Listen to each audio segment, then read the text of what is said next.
Help me reach 7,000 subscribers. Please like the video and share your thoughts in the comments. Your feedback helps make the content better. She came home at 11 on a Tuesday and tossed her keys into the kitchen bowl like the house was a hotel. No hello. No, sorry I'm late. Just a flat. Don't wait up next time. And she brushed past me to the bedroom, phone glued to her hand. I was still in my work shirt, emails open on the counter, 2 plates cooling. She didn't ask, didn't look. She shut the door, and the lock clicked like a period.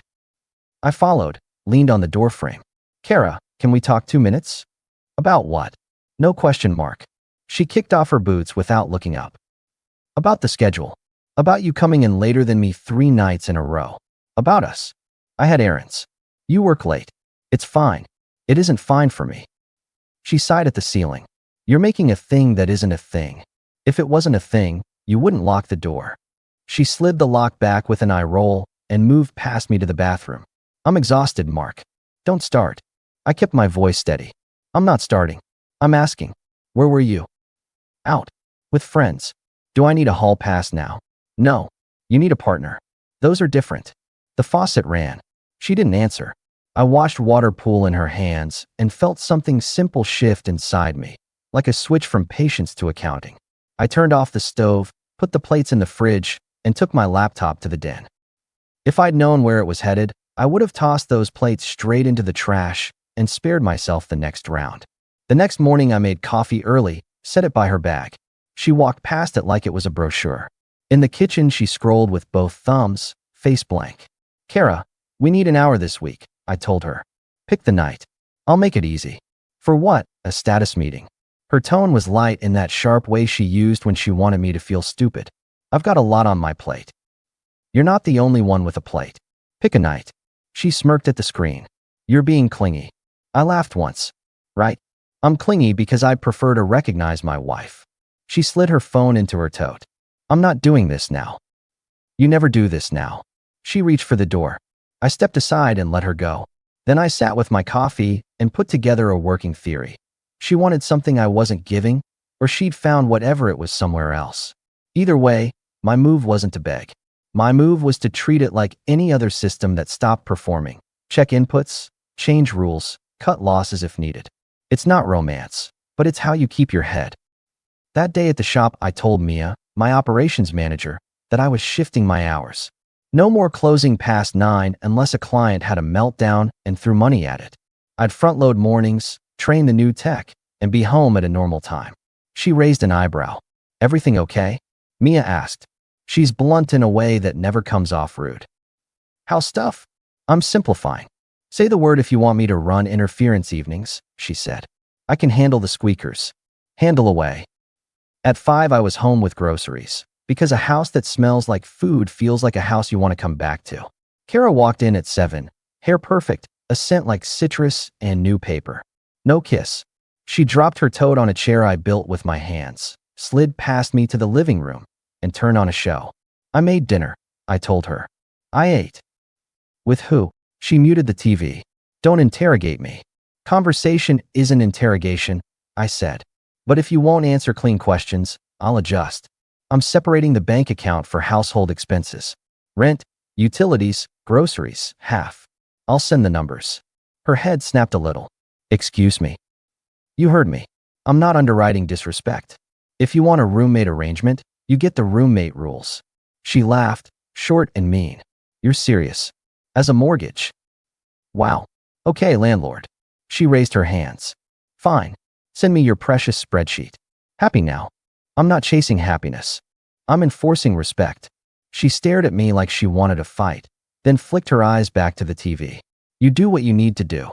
I texted her the figures. She didn't reply, but the next morning, there was a deposit matching half the utilities down to the penny. I took it as a sign she heard me, not that she agreed. 2 nights later, we had a cookout at our friend's place across town. Andy, old friend from high school, now a contractor, had people over in his yard under those string lights everybody buys. Kara drove separate, said she had to stop somewhere first. I arrived early, brought ribs, said hello to neighbors I only see when the weather's good. Kara came in an hour late in a dress I hadn't seen before. She made a slow loop of the yard, hugging, laughing too loud, not looking in my direction. When she finally drifted near, she tapped the rim of my drink with her nail. "You could try smiling," she said, like a hostess coaching a busboy. "I smile when I like the company." "I see. Well, maybe make an effort. You're bringing the mood down." "Do me a favor," I answered. "Don't manage me." Andy caught the tail end and stepped in. "Hey, everything good?" He kept his voice low, but his eyes were on me, not her. "We're great," Kara said before I could answer, bright as a weather girl. "Mark's just tired. He's working so hard." Andy looked at me. I met his eyes, held them a beat. He gave the smallest nod, the kind men exchange when they see a crack form in a load-bearing wall. Kara moved on, telling Heather about a new project, making it sound important without details. I watched her perform warmth in public while giving me cold at home. The math wrote itself. I finished my plate, rinsed it, and handed Andy my keys. "I'm heading out," I told him. "Can you give Kara a ride if she needs it?" He studied me. "You good to drive?" "I'm choosing not to stay," I said. It was answer enough. He clapped my shoulder. On my way out, Kara caught up near the fence. "Leaving already? I'm not your event prop." She grinned in that pleased way she got when she thought she'd scored a point. "You really read into things." "I read actions," I said. "And here's mine. I'm done with mandatory appearances. You want to play perfect couple on Saturdays, do it without me." "People will notice," she warned. "Let them notice the truth." I left to the sound of somebody popping open a soda. Driving home, I set my next boundary: no more soft landings. If she wanted distance, I'd give it cleanly and keep my dignity. The following week, when she floated a friend's birthday she couldn't miss, I didn't even ask who. I booked a maintenance call at the shop for that night, told Mia to close with the tech, and I came home an hour earlier than usual. I cooked for one, texted Andy to grab lunch later that week, and then I waited. For what? I didn't know yet. But I trusted the pattern. Around 10, Kara texted, "Running late. Don't wait up." The tone was an echo of that first night, and something in me clicked into place. Hope is a nice color. It doesn't belong on a dashboard.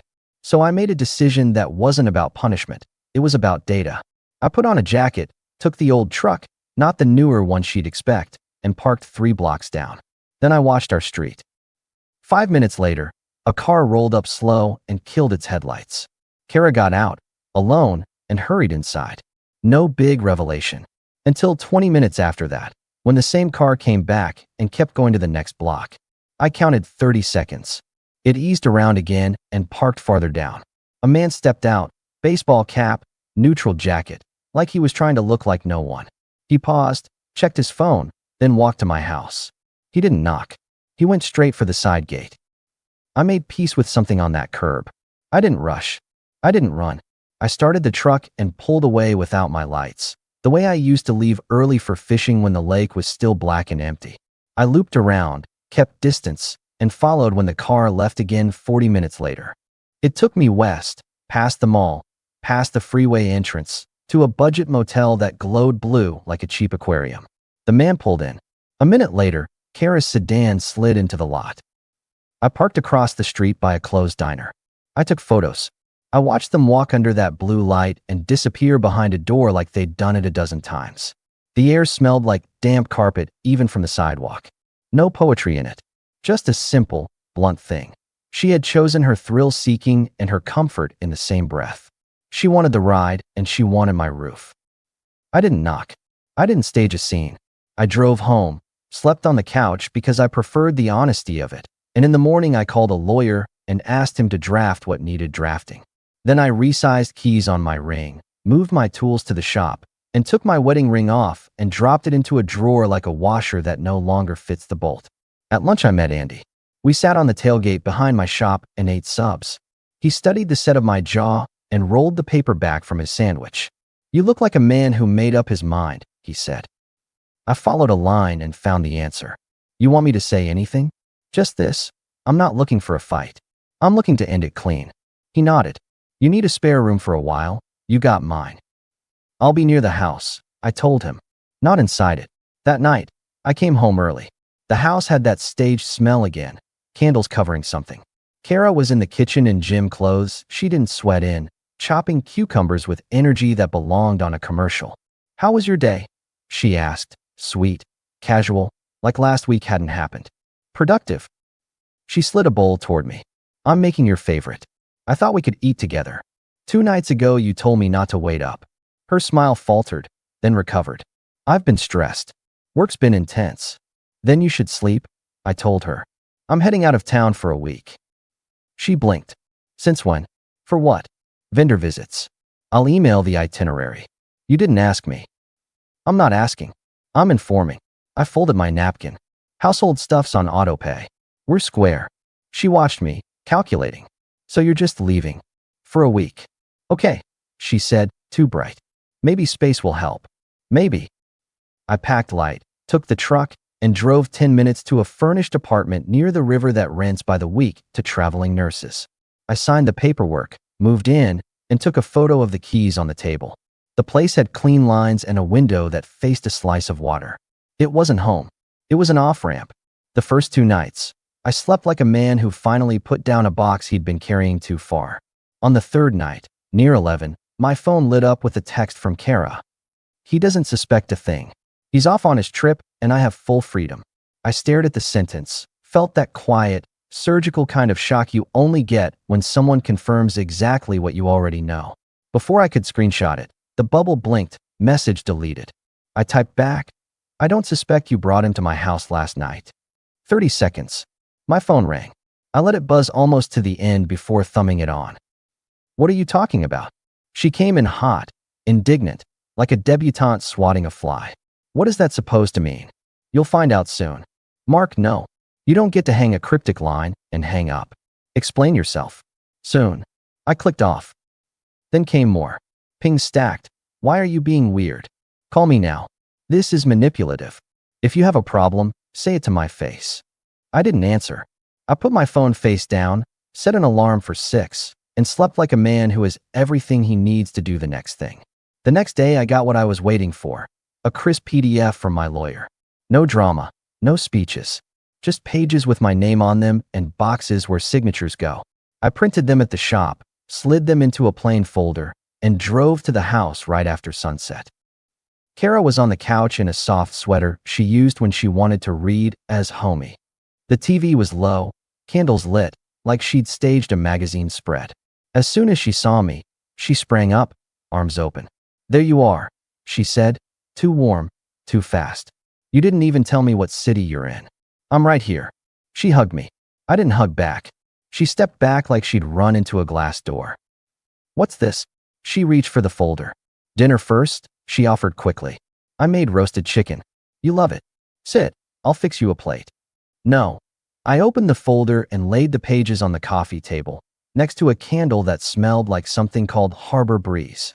Then I unlocked my phone and slid it next to the papers.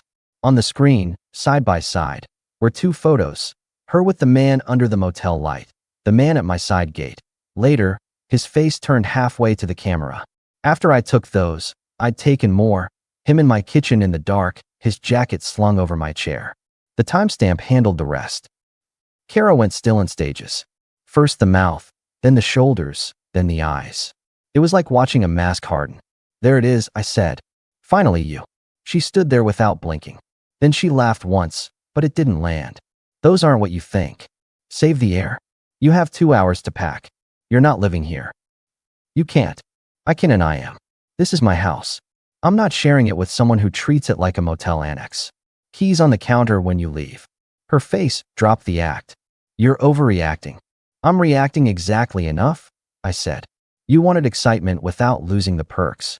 That's not a package I offer. She crossed her arms. And where exactly do you expect me to go? Where you planned to stay when I was gone. It won't be here. You'll regret this, she snapped, eyes hot, voice low. When you realize what you've lost. I laughed, a full sound from my chest because the line was so tired it deserved a send-off. What I lost was already out the door. What I'm keeping is my respect. She opened her mouth. I lifted a hand, and she shut it. Clothes. Documents. Take what's yours. 2 hours. She tried a dozen little moves. Tears with no water, anger that flared and died, silence she thought would make me cave. I walked to the garage, took her suitcase down, set it by the bedroom door, and left her to it. When she finally came out, the suitcase looked heavier than when it went in. She put the keys on the counter like she was expecting me to beg her to keep them. I didn't. I held the door open. At the threshold, she turned back for one more performance. Last chance, Mark. No, I said, calm and steady. That was last night. She was quiet a beat. Then she rolled the suitcase over the sill. I closed the door on it. The latch clicked, simple and final. I stood in the center of the living room and felt stillness that wasn't empty. It was clean, like a shop floor after you sweep, when you can see where to set the next workbench. I picked up the folder, signed where I had to sign, and drove to drop the papers the next morning. The 2 days after that were loud in all the predictable ways. Messages stacked. Some were pleading. Some were legal sounding without substance. Some were memory bait. Remember our first trip and all that. I ignored them. Mia noticed my focus sharpen at work. You seem lighter, she said, sliding a manifest to me. Decision clears clutter, I told her. We'll do the East Wing Monday. Charge the lift tonight. She grinned. Yes, boss. At lunch, Andy stopped by the shop with coffee and a question. You good? I'm better than good, I answered. I'm done. He leaned against my toolbox. Heather says Kara called her, crying. I told Heather to stay out of it. Thanks. Proud of you, he added, and there was no pity in it. Just respect. It landed. That night, Kara called from a number I didn't recognize. I let it ring. Then I listened to the voicemail because I wanted to hear the script complete itself. It was a classic, crying, apologies, a whole chain of I messed up, and I made a mistake, and I don't want to lose you. She said the other man had misread the situation and wasn't serious, and now she had nowhere to go. And could I please just talk? I typed once, a reply that fit the scale of what happened. You made choices. I made mine. Take care of yourself. I didn't soften it with a call. I didn't dress it up. I sent it, and I didn't check if she read it, because of course she did. By the end of the week, the paperwork came back the way I needed. Clean. No drama. I kept the house. The shop stayed untouched. The truck stayed in my name. You can call that luck. I call it planning and living within my means. Kara stayed off the property because she understood I'd changed the locks and the rules. Work filled the rest. I renovated the spare room into a proper office. I bought a used grill and had the guys over on a Saturday. Mia showed up with her boyfriend and a stack of paper plates. Andy brought his twins, who ran around with juice boxes like heat-seeking missiles, and I didn't mind the noise. We ate, told stories, and when somebody asked how I was, I gave the true answer. I'm good. I sleep well. I don't live in a performance anymore. Weeks turned into a clear routine. I lifted early. I ran the shop tight. On Thursdays, I drove out to the river apartment, not because I needed it, but because I liked walking the path there and testing myself. Could I be alone without feeling empty? I could. Alone isn't the same as lonely when your life makes sense. Friends filled in the rest. Andy dragged me to a minor league game and heckled a fly ball into my hands. Mia pushed me into a charity build and watched me give precise instructions to volunteers like I was directing a dance. I kept my tone easy, my lines straight. Kara texted sometimes, little pings like sonar. Hope you're okay. Thinking of you. I miss us. She sent a photo once of a corner of our old bedroom, like nostalgia could do what her plans couldn't. I didn't respond. Silence can feel harsh when you're used to wringing attention from people. To me, it felt like honesty. One evening in late fall, I was at the shop late doing inventory because order calms me, and my phone buzzed with a number I recognized only because I make it my job to remember. Kara's mother. I let it go to voicemail. The message was short, measured, older woman tough. She's with us. She'll be fine. I hope you're okay. I texted back, thank you. I meant it. I had no interest in punishing anyone's parents.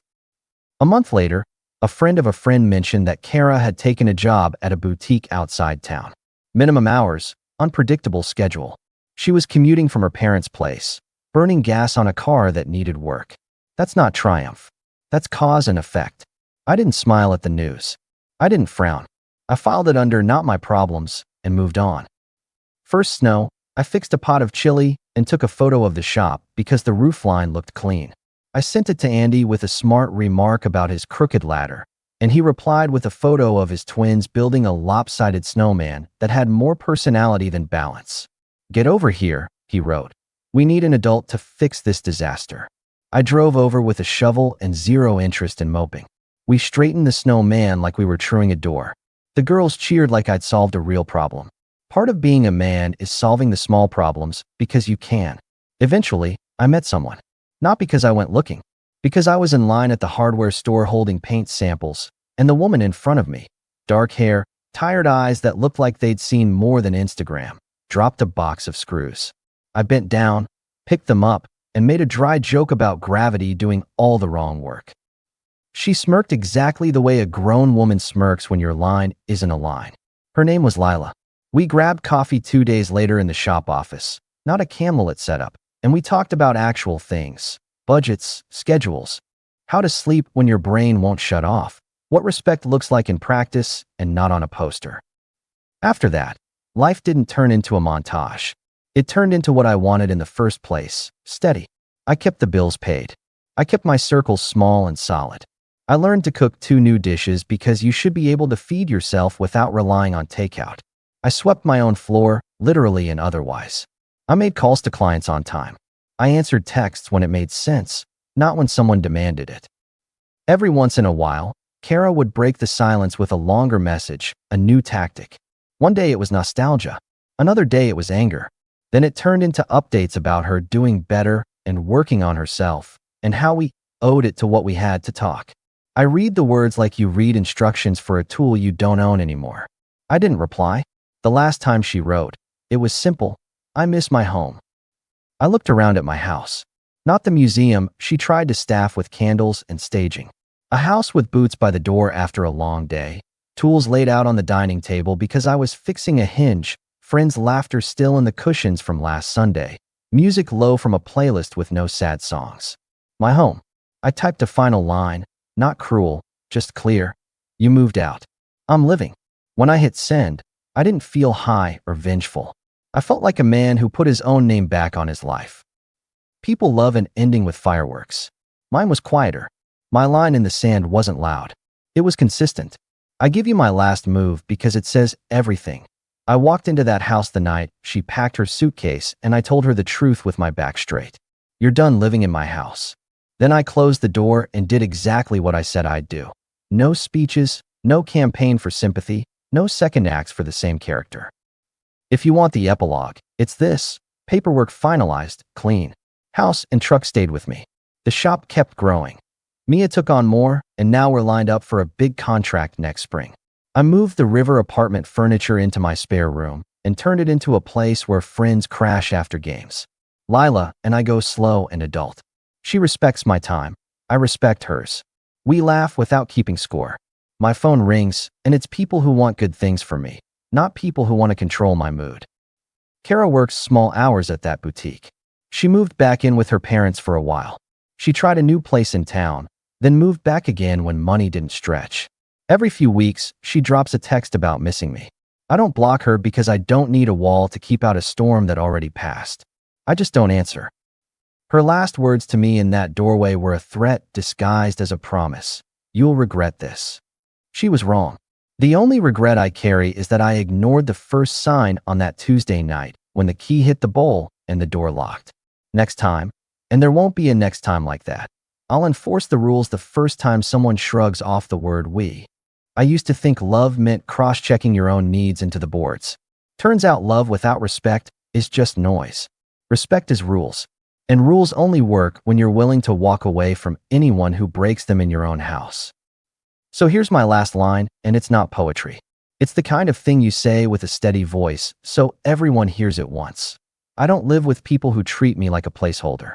I don't let someone make my home a backdrop for their side entertainment. I don't raise my voice. I raise the standard and leave. I did, and I'm not looking back. Don't forget to subscribe.